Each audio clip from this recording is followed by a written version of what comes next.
अब ये तीनों एक द्वीप में रह रहे हैं। बाकी जो अन्य 15 जने हैं परमात्मा के वचन से उत्पन्न वो पुत्र, वो अलग अलग सिंगल सिंगल द्वीप में रह रहे थे। कुछ समय उपरांत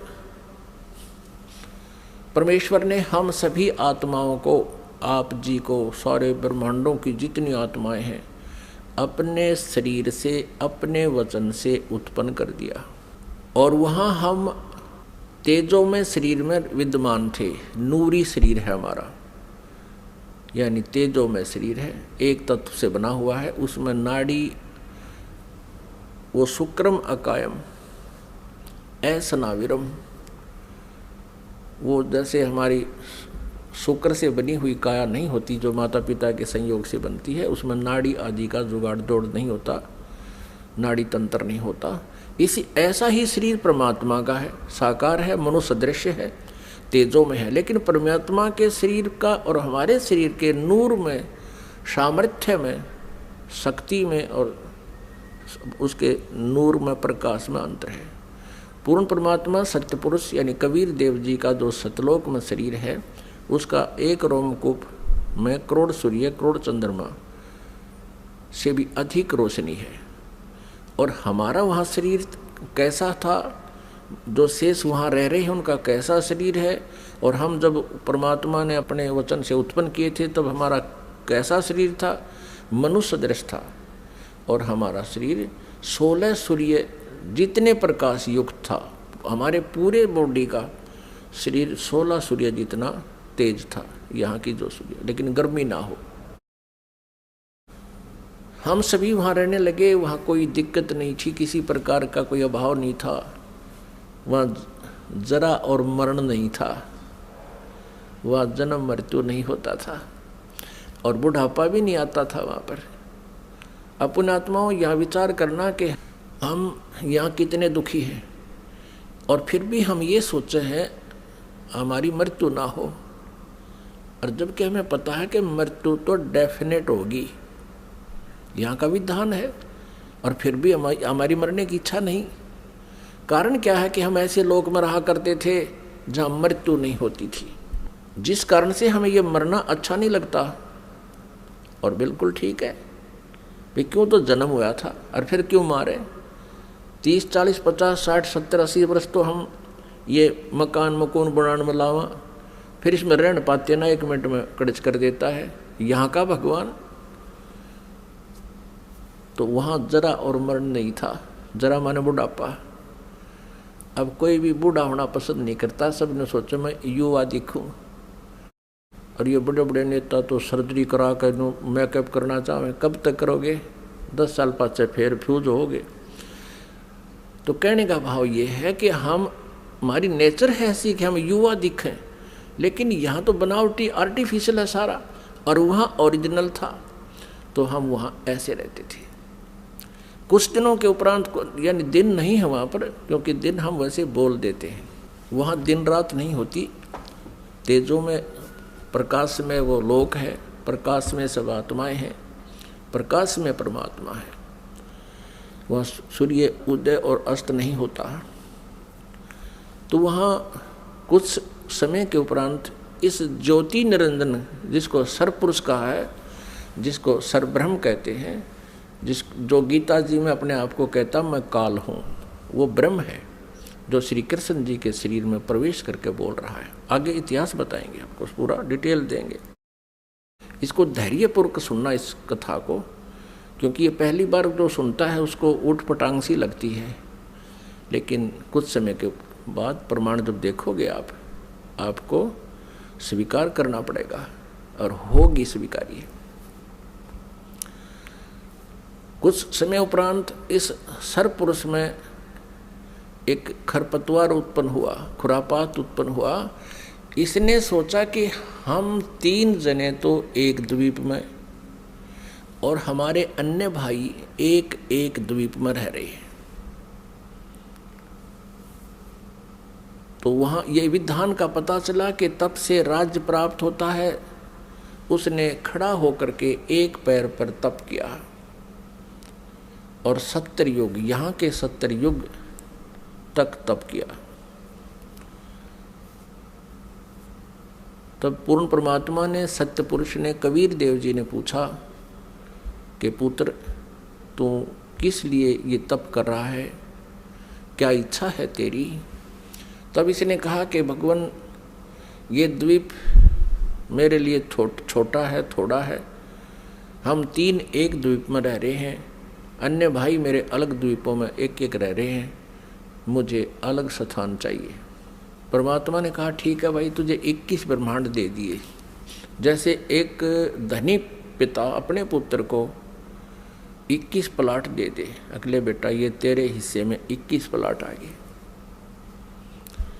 अब उन प्लाटों को पाकर, 21 ब्रह्मांड को पाकर, ये क्षरब्रह्म, हम संत लैंग्वेज में इसको क्षर ब्रह्म कहते हैं। क्षर ब्रह्म, क्षर अक्षर, अक्षर तो ये अक्षर ब्रह्म तो ये परब्रह्म है जो अचिंत के वचन से उत्पन्न हुआ, और क्षर ब्रह्म है ये परमात्मा के वचन से अंडे से उत्पन्न हुआ। ये क्षर ब्रह्म जो है 21 ब्रह्मांडों में, कभी उसमें जा कभी उसमें सैर सपट्टे करे, देख रहा है इनको। फिर मन में इसने सोचा कि इनमें कुछ कंस्ट्रक्शन होनी चाहिए। इस उद्देश्य से इसने फिर 70 युग तब फिर किया। तब परमेश्वर ने पूछा भी अब क्या चाहता है? प्लाट तेरे को दे दिए, 21 ब्रह्मांड दे दिए। तब इसने कहा प्रभु कुछ कंस्ट्रक्शन का यानी कोई रचना सामग्री दो मुझे, ताकि मैं कुछ उसमें रचना बना करूं। यानी अब जैसे प्लाट दे दिए, उसके पास तो फिर भी कुछ को नहीं, पिता से मांगता है कुछ पैसे दो या ईंट सीमेंट मटेरियल अवेलेबल कराओ। तब परमेश्वर कबीर देव जी ने इस सरपुरुष को, क्षर ब्रह्म को 5 तत्व और 3 गुण दे दिए। अगले बेटा बना के लाने रखे दिन से, इनको पाके बड़ा प्रसन्न हुआ। फिर इसने सोचा कि मैं इसमें कंस्ट्रक्शन भी कर लूँगा, तो फिर अकेला कैसे दिल लगेगा मेरा। इसने सोचा कि कुछ आत्माएं भी मैं प्राप्त करूं भगवान से। इस क्षर ब्रह्म ने, इस काल भगवान ने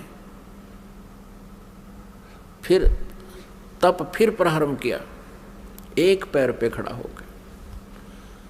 तो उधर से हम यहाँ इसके जाल में कैसे फंस गए, ये एक बहुत विशेष विचारणीय समय जो है ना बात है पुण्यात्माओं, एक विशेष विचारणीय विषय है कि हम क्यों फंसे। फिर चल इसने तो ऐसा कर लिया, प्राप्त हुआ अलग से, हम इसके साथ कैसे, हम जो फंसे हुए हैं ये इसके साथ फंसे हुए हैं, इस ब्रह्म के, क्षर ब्रह्म के साथ हम यहाँ आ गए, जिस कारण से हम यहाँ दुख पा रहे हैं। अपने पिता को छोड़ आए जहाँ कोई अभाव नहीं था, कोई जन्म मृत्यु नहीं थी।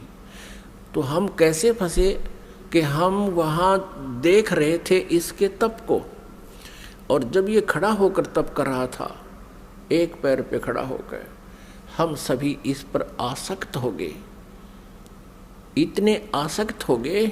ओहो देख कितने दिन से एक पैर पे खड़ा है, कभी इस पैर को कर लेता है, कभी उस पैर पे खड़ा हो जाता है, और ऐसे करके खड़ा है कभी। तो हम इसकी इन अदाओं से इतने प्रभावित हो गए, हम अपने भगवान से भी दिल हटा बैठे। जो हमें सर्व सुख दे रहा था, सब सुविधाएं उपलब्ध करा रहा था, हम उससे हटकर इसके ऊपर आसक्त हो गए। तो पुण्यात्माओं, यही बीमारी, यही स्वभाव आप और हम सभी को वहाँ से लगी थी। जैसे यहाँ के हीरो और हीरोइन, अभिनेता अभिनेत्री अपने पेट के लिए, रोजी रोटी के लिए एक्टिंग करते हैं, अदाएं करते हैं, उछल कूद करते हैं, और ये युवा वर्ग बच्चे उनको देखकर इतने आसक्त हो जाते हैं, पूछो मत। और यदि कोई हीरो या हीरोइन यानी कोई अभिनेता या अभिनेत्री यहाँ बरवाला में आ जा या हिसार में आ जावे, फिर देखो इन बच्चों के, कॉलेज वालों के और जवान बच्चों की वहाँ कैसे भीड़ उमड़ कर जाती है, और कम से कम 200, 300, 400 फुट से दूर खड़े खड़े देखते हैं कि देखो वो खड़ा, वो है वो फलाना नेता अभिनेता, वो खड़ी, वो है फलानी अभिनेत्री। अब वो तो अपने पेट के लिए कर रहा है सारे काम, और वो बच्चे बेमतलब वहाँ जा रहे हैं उसको देखने के लिए। लेना एक न देने दो, क्या देगा उनको वो, और धक्के खा के सामने भूखे अपने वापस आ जाते हैं। ठीक इसी प्रकार हम इस काल पर आसक्त हो गए और भगवान से हमारा हृदय हट गया। परमेश्वर कबीर देव जी ने बहुत बार आकाशवाणी की कि कोई भी इस ज्योति निरंजन के इस ड्रामे को मत देखे, इस पे प्रभावित ना हो, आप अपना मालिक में ध्यान रखो। लेकिन हम ऊपर से तो सावधान हो गए, जैसे हम बिल्कुल इसको नहीं चाहते, लेकिन अंदर से कसक नहीं गई। वो तो अंतर्यामी है परमात्मा। तो उस समय परमात्मा के बार बार कहने पर भी हम इस काल से अपना मन नहीं हटा सके, अपनी आत्मा को नहीं हटा सके, और अंदर से इसमें चाह बनी रही। अब इसने तीसरी बार जब तप शुरू किया, इसने परमेश्वर से चाहा कि मैं कुछ आत्मा प्राप्त करूं। जब परमेश्वर ने इससे पूछा, जब इसने 64 युग तप कर लिया तीसरी बार, तब पूछा कि क्या चाहता है ज्योति निरंजन, जो आपने मांगा था वो मैंने आपको दे दिया, अब तू क्यों हट कर रहा है। तब इसने कहा, ज्योति निरंजन ने यानी क्षर पुरुष ने कहा कि प्रभु मुझे कुछ आत्माएं दे दो, मैं अकेला वहाँ नहीं रह सकता, 21 ब्रह्मांडों में अकेला कैसे रहूँगा। तब परमेश्वर ने कहा कि भी देखो, तेरे तप के बदले में 64 युग जो तप किया, इसके बदले में और राज्य दे सकता हूँ, और वस्तु मांग ले वो दे सकता हूँ, लेकिन ये आत्मा नहीं दे सकता, क्योंकि ये मेरी आत्मा है। अब ये मेरे वचन से उत्पन्न हुई है, मेरा अंश है, अपने अंश को मैं कैसे दे सकता हूँ। लेकिन परमात्मा ने एक ऑप्शन रख दिया कि इसमें एक ऑप्शन है कि यदि वो स्वयं स्वेच्छा से कोई जाना चाहता तेरे साथ तो जा सकते, लेकिन मैं अपनी तरफ से उनको नहीं डाल सकता कुएं में। तब ज्योति निरंजन हमारे पास आया, ये क्षर पुरुष हमारे पास आया। जितनी आत्माएं आज इसके ब्रह्मांडों में हम कैद हो गए, यहाँ कष्ट उठा रहे हैं, ये सभी आत्माएं इसके चारों तरफ उमड़ कर खड़ी होगी। जैसे हीरो आता है, अभिनेता आता है। इसने कहा हमसे कि मैंने पिताजी से 70 युग तप करके बहुत बड़े ब्रह्मांड प्राप्त किए हैं। वहाँ पर स्वर्ग बनाऊंगा, महास्वर्ग बनाऊंगा, हीरे पन्ने लालों के मैं पहाड़ बनाऊंगा, वहाँ दूधों की नदी बहाऊंगा, और तुम चलोगे मेरे साथ। अब हम तो पहले ही उसको चाह रहे थे, चाहे वो कुछ भी ना बनाता, उसको चाह रहे थे, उसके ऊपर आसक्त हो चुके थे। तो सभी ने कहा कि हम तैयार हैं आपके साथ चलने को, लेकिन यदि पिताजी आज्ञा दे देंगे तो हम जा सकेंगे। इस क्षर पुरुष ने परमेश्वर कबीर देव जी से, पूर्ण ब्रह्म से, परम अक्षर ब्रह्म से प्रार्थना की। आकर के वापस प्रभु के पास जाकर के करबद्ध खड़ा होकर के कहा कि परमेश्वर, कुछ आत्माएं मेरे साथ जाने को सहमत है। परमात्मा ने कहा, परमेश्वर कबीर देव जी ने कहा कि मेरे सामने हाँ भरवा दे, तब मैं मानूं, तब भेज दूंगा। अब परमेश्वर आए, कबीर देव जी हमारे पास, साथ में ज्योति निरंजन भी आया।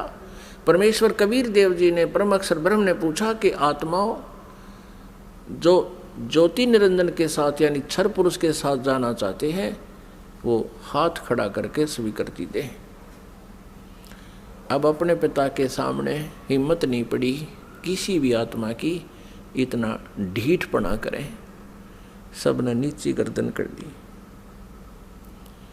तब परमेश्वर ने कहा कि अरे ज्योति निरंजन, अरे क्षर पुरुष, आप तो कह रहे थे कुछ आत्माएं तैयार हैं, ये तो कोई भी नहीं बोल रहा, सन्नाटा छा गया। तब एक आत्मा सबसे पहले खड़ा हुआ। उसने सोचा कहीं हम रह जावा यहीं पर। उसने खड़ा होकर कहा कि पिताजी, हाँ, उसने हाथ खड़ा किया कि पिताजी मैं जाना चाहता हूँ। फिर तो हम जैसे सारे सोचा कदे हम पीछे रह जाएं।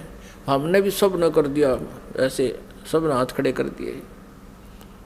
जितने भी ये खरबों अनगिन यहाँ पर आए हुए हैं, अकाउंटिंग नहीं कर सकते, इतने जीव आगे इसके अलावा से। परमात्मा के पास तो सब अकाउंटिंग है, सब उनकी डिटेल है, लेकिन हम नहीं कर सकते जीव संज्ञा। जितने भी 21 ब्रह्मांड में प्राणी हैं, ये सब सतलोक से आए हैं, चाहे चींटी है, चाहे हाथी है, रंक है या राजा है, किसी भी पशु पक्षी की योनि वो जीव जंतु की भोग रहा है। तब परमेश्वर ने कहा भी ठीक है, ज्योति निरंजन, जिन जिन ने तेरे साथ आने का हृदय से चाह की है, सब इच्छा से तेरे साथ जाना चाहते हैं, उनके सब के नंबर नोट मैंने कर लिए, वो मेरे पास है। आप जाओ अपने ब्रह्मांडों में, क्योंकि ये ब्रह्मांड पहले वहीं थे सतलोक के एक लास्ट कोने में, बिल्कुल एकांत स्थान पर सतलोक में, और हम रह रहे थे उस मेन सतलोक में। जैसे एक तो बाहरी विलेज हो दिल्ली क्षेत्र के, दिल्ली राज्य के, एक शहरों का स्थान बीच में मध्य स्थान हो, हम वहाँ रह रहे थे। और इस काल के थे बाहरी दिल्ली, समझ लो वहाँ 21 ब्रह्मांड थे। ये निरंजन चला गया वहाँ पर अपने ब्रह्मांडों में, ये क्षर पुरुष, इसको ज्योत निरंजन भी कहते हैं, इस काल, इसको काल भी कहते हैं। आगे चल के ये इसके कई नाम रखे जाएंगे इसी कहानी में। तो उधर से परमात्मा ने क्या किया, जिस आत्मा ने सर्वप्रथम हाथ खड़ा कराया था, स्वीकृति दी थी क्षर पुरुष के साथ जाने की, परमेश्वर ने उसका एक युवा स्त्री रूप बना दिया, लेकिन उसको प्रजनन इंद्रिय नहीं लगाई। और सभी आत्माएं जो उसके साथ आना चाहती थी, सब इच्छा से स्वीकृति दी थी, उन सबको बीज रूप बनाया अपने वचन से, और दुर्गा के अंदर प्रवेश कर दिया। जैसे आजकल तो इस मार्ग को समझना बहुत आसान है। ये डॉक्टर लोग क्या करते हैं, जैसे बताते हैं कि एक ग्राम ब्लड में बिरानी कितने 80 लाख, बिरानी 50 लाख जीवाणु तो एक टाइप के होते हैं, अन्य और टाइप के, और उस ब्लड को दूसरे में डाल दिया जाता है, या तो वो और बढ़ जाते हैं, दूसरे में डाले जा सकते हैं ऐसे जीवाणु भी। तो ऐसे ये व्यवस्था समझो, परमात्मा ने इस लड़की जो युवा बनाई थी उसका नाम रख दिया प्रकृति देवी। उसको माया भी बोलते हैं, आदि माया। प्रकृति देवी कहो, आदि माया कहो। आगे चल के यही अष्टंगी कहलाई और यही दुर्गा कहलाई। अब इसको श्री दुर्गा कहें। श्री दुर्गा जी के शरीर में प्रवेश कर दिया सभी आत्माओं को, और कहा बेटी मैंने तेरे को आशीर्वाद दे दिया है। परमेश्वर ने कहा कि बेटी मैंने तेरे को आशीर्वाद दे दिया है, और सभी आत्माएं तेरे अंदर प्रवेश कर दी हैं, और आप वहाँ जाइए ज्योत निरंजन के पास, और जितने भी वो जीव कहे अपने वचन से उत्पन्न कर दिए नर और मादा, ये कहकर उतने ही वो सामने प्रकट हो जाएंगे। और परमेश्वर ने अपने पुत्र सहज दास को, जो उन 16 पुत्रों में से जो सर्वप्रथम उत्पन्न किए थे उनमें से एक था, सहजदास से कहा कि पुत्र अपनी बहन को साथ ले जाओ और इस ज्योत निरंजन के पास छोड़ आओ, क्षर पुरुष के पास छोड़ आओ। इसको क्षर पुरुष भी कहते हैं, ज्योत निरंजन भी कहते हैं। यही आगे चल के गीता में जो कहता मैं काल हूँ, ये वो काल है, वहाँ छोड़ आओ। क्षर पुरुष को बता देना कि परमात्मा ने, यानी मेरी तरफ से कह देना कि इसके शरीर में सभी आत्माओं को प्रवेश कर दिया है, और इसको वचन दे दिया है, आशीर्वाद दे दिया है, इसको शक्ति दे दी है, इसको वरदान दे दिया है कि जितने जीव तू चाहेगा, नर और मादा, ये लड़की प्रकृति देवी ये उत्पन्न कर देगी। सहजदास पिताजी के आदेश को शिरोधार्य करके अपनी बहन श्री दुर्गा को साथ लेकर ज्योत निरंजन के पास आ गया, यानी क्षर पुरुष के द्वीप में चला गया उस लोक 21 ब्रह्मांडों में। उससे कहा कि ये बहन है और इस बहन के शरीर में परमात्मा ने सभी आत्माओं को प्रवेश कर दिया है। अब सहजदास ने क्षर पुरुष से कहा कि पिताजी ने ये बहन भेजी है दुर्गा, इस श्री देवी के शरीर में वो सभी आत्माएं प्रवेश कर दी हैं और इसको परमेश्वर कबीर देव जी ने वरदान दे दिया है कि जितने जीव तू चाहेगा ये वचन से उत्पन्न कर देगी। ऐसा कहकर के वो सहजदास उस लड़की को वहाँ छोड़कर वापस आ गया।